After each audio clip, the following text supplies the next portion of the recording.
नववर्षाची सुरुवात म्हणून मस्त ब्रेकफास्ट करायचा प्लॅन बनवला आणि मी अण्णाकडे आले.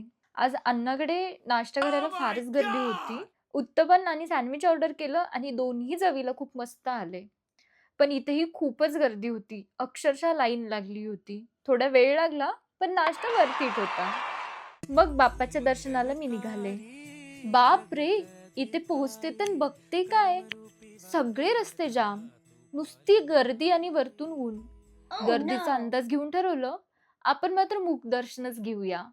मागच्या बाजूने एंट्री केली आणि बघते तर काय दर्शनाची लाईन चक्क Oh तुळशीबागपर्यंत. my God! कसं तरी स्वामींचं दर्शन झालं. मग थोडा ब्रेक म्हणून थंड मस्त अशी लस्सी घेतली आणि समोरच्या बाजूने गेले तर वाटलं, आज तर अख्खं पुणेच बाप्पाच्या आशीर्वादासाठी बाहेर पडलंय. पण शेवटी बाप्पाचं दर्शन झालं आणि मनात इतकं छान शांत सुकून मिळालं, की वाटलं हे सगळं कष्ट, गर्दी, थकवा बाप्पासाठी सगळं वर्थ इट आहे.